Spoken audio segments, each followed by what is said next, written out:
Guys গতকাল রাতে আমরা যখন লাইভ স্ট্রিমে থাকা অবস্থায় ম্যাচ স্টার্ট দেই তখন আমাদের ম্যাচে পর্যায়ে ভিভ্যাজ ইটস কাব্য ভাই এবং তার টিমমেট বানি 444 সো এদেরকে তোমরা ভালো করে চিনো আর কোন লেভেলের গেম প্লে করে তোমরা তো মোটামুটি জানোই, তোমাদের আর নতুন করে বলার মতো কিছু নাই।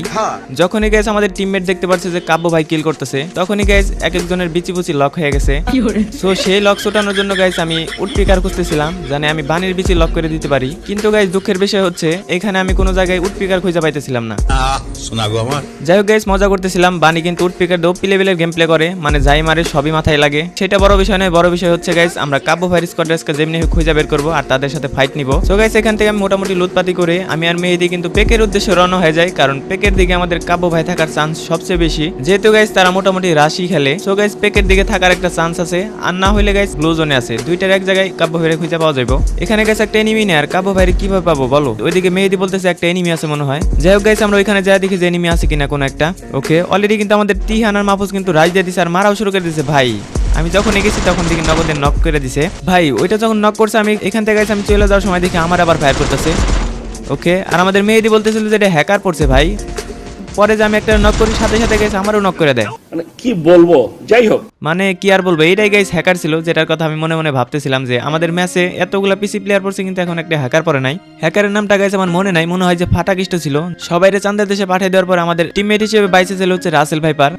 আবার তোমরা নাম শুনে ভয় পাও না, এটা আমাদের বন্ধু নোমান। ফ্রি ফায়ার গেম খেলে মাসে 20 থেকে 30 হাজার টাকা ইনকাম করো, তাও আবার ঘরে বসেই। আমাদের মধ্যে অনেকে আছি যারা সারাদিন গেম খেলে সময় নষ্ট করে থাকি, চাইলে তোমরা গেম খেলে আমার মতো প্রতিদিন 1500 থেকে 2000 টাকা ইনকাম করতে পারো। এখানে দেখতেই পারতেছো গাইস আমার সামনে অনেকগুলো এনিমি আছে আর প্রত্যেকটা কিলের মাধ্যমে কিন্তু আমি 10 টাকা করে পেয়ে যাবো। আর সবগুলো এনিমি কিল করতে পারলে কত টাকা পাবো তোমরা হিসাব করো গাইস। এখানে কিন্তু গাইস আমি মাত্র 20 টাকা এন্ট্রি ফি দিয়ে গেম খেলতেছি আর অলরেডি কিন্তু আমাদের অ্যাকাউন্টে 100 টাকা অ্যাড হয়ে গেছে। আর যদি আমরা এই ম্যাচে বুইয়া করতে পারি তাহলে কিন্তু আরো আমরা 100 থেকে 200 টাকা পেয়ে যাবো। আমার মতো গেম খেলে টাকা ইনকাম করার জন্য প্রথমে তোমাদের একটা অ্যাপ ডাউনলোড করতে হবে। অ্যাপের লিংকটা আমি ভিডিওর ফার্স্ট কমেন্টে দিয়ে রাখবো, অথবা গাইস তোমরা গুগল ক্রোমে যে সার্চ করতে পারো helloesports.top, এটা লেখার পর তোমাদের গাইস অ্যাপটা চলে আসবে। তোমরা সিম্পলি অ্যাপটা ডাউনলোড করে নিবা।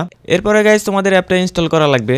ইনস্টল করার পরে গাইস তোমরা এখানে সাইন আপে ক্লিক করবা। এখানে গাইস তোমাদের ইনফরমেশনগুলো বসিয়ে এরপর রেজিস্টারে ক্লিক করে দিবা। রেজিস্টারে ক্লিক করার পর গাইস তোমাদের অ্যাপের মধ্যে নিয়ে আসবে। এখানে গাইস তোমাদের এখন টাকা অ্যাড করতে হবে। টাকা অ্যাড করার জন্য তোমাদের গাইস মাই ওয়ালেটে চলে যেতে হবে। এখানে গাইস তোমরা বিকাশ, নগদ বা রকেটের মাধ্যমে টাকা অ্যাড করতে পারবা। কিসের মাধ্যমে তোমরা টাকা অ্যাড করবা সেটা সিলেক্ট করে নিবা। এরপর গাইস তোমরা নাম্বারটা কপি করে সেই নম্বরে টাকা পাঠিয়ে দিবা। এরপর গাইস কত টাকা পাঠাইছো এবং কোন নাম্বার থেকে পাঠাইছো সেটা এখানে দিয়ে দিতে হবে। এরপর গাইস কিসের মাধ্যমে টাকা পাঠাইছো ওইটা সিলেক্ট করার পরে ভেরিফাই পেমেন্টে ক্লিক করলে তোমাদের কিন্তু টাকা অ্যাড হয়ে যাবে। এরপরে গাইস তোমরা কিভাবে গেম খেলবা এখানে সবকিছু দেওয়া আছে, তোমরা সিম্পলি ক্লিক করে সবকিছু দেখে নিতে পারো। তোমাদের যদি কোনো প্রকার সমস্যা হয় তাহলে কিন্তু গাইস তাদের টেলিগ্রাম গ্রুপ আছে, সেখানে মেসেজ দিয়ে তোমাদের যে কোনো সমস্যার সমাধান করে নিতে পারবা। ওকে প্যারানাই চিল। দেখতেই পারতেছো কাব্য ভাই কিন্তু উড়াধুরা কিল করতেছে। কাব্য ভাইরে খুঁজতে যাই গাইস আমরা মায়ের খাবার চাঁদের দেশে চলে গেছি। যাই হোক এখানে আমাদের রাসেল ভাইবার কিন্তু আবারও আমাদের রিভাইভ দিয়ে দেয়। দ্বিতীয়বারের মতো কিন্তু গাইস আমরা আবার রিভাইভ পেয়ে যাই। এরপর গাইস আমি আর পেকের দিকে যাইতেছিলাম না, যেহেতু হ্যাকার আছে পেকের দিকে, সেই দিকে গেলে গাইস আবারও মারা খাবো, এটা স্বাভাবিক।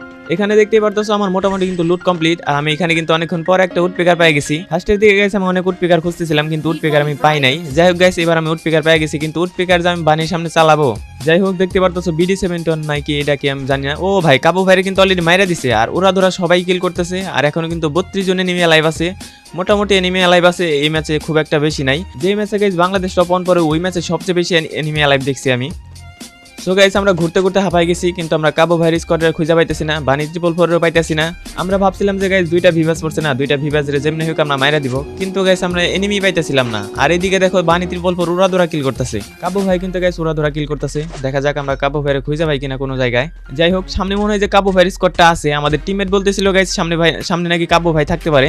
আর কাবু ভাই হচ্ছে সিজন 2 পরে আসছিল, আমি সিজন 2 কাউকে খুঁজে পাইতেছিলাম না সামনের দিকে। দেখা যাক গাইস এখানে আমরা কাবু ভাইয়ের স্কোয়াডে খুঁজে পাই কিনা। ভাই ফাটাকিস্টোর স্কোয়াড থাকলে তো আবার ভেজাল পেরে যাবো গা। ওকে আমরা যতটা পারতেছি গাইস ফাটাকিস্টো স্কোয়াড থেকে দূরে থাকার জন্য, কারণ ফাটাকিস্টো হ্যাকার ভাই, ওর সামনে বললে সবাই একসাথে চাঁদের দেশে চলে যাবো গা।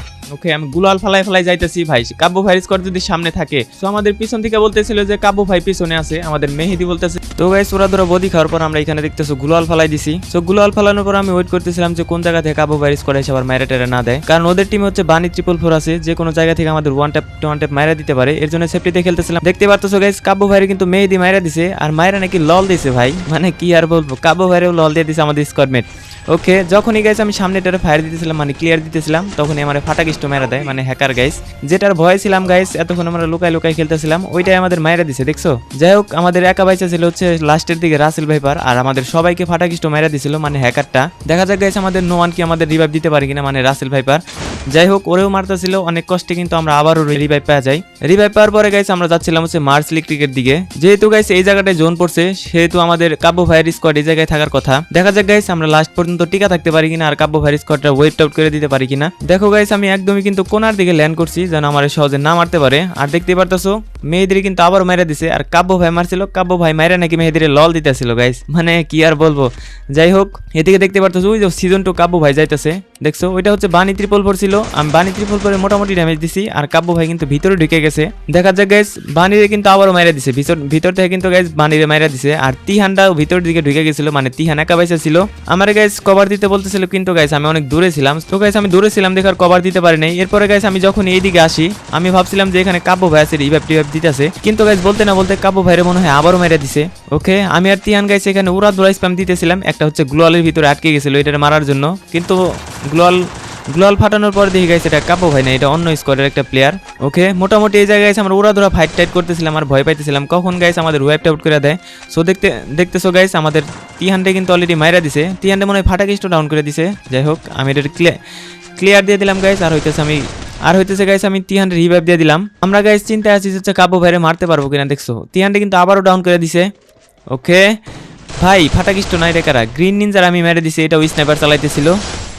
ওকে, দেখা যাক কি হয় গাইস। তিহান্ডে কিন্তু গাইস আমি আবারও রিভাইভ দিয়ে দিছি, আর এখনো কিন্তু 14 জন অ্যালাইভ আছে, মানে ভিভাস প্লেয়ার পড়লে গাইস লাস্টের দিকে এত পরিমাণে এনিমি অ্যালাইভ থাকে, মানে কিচ্ছু বলার থাকে না।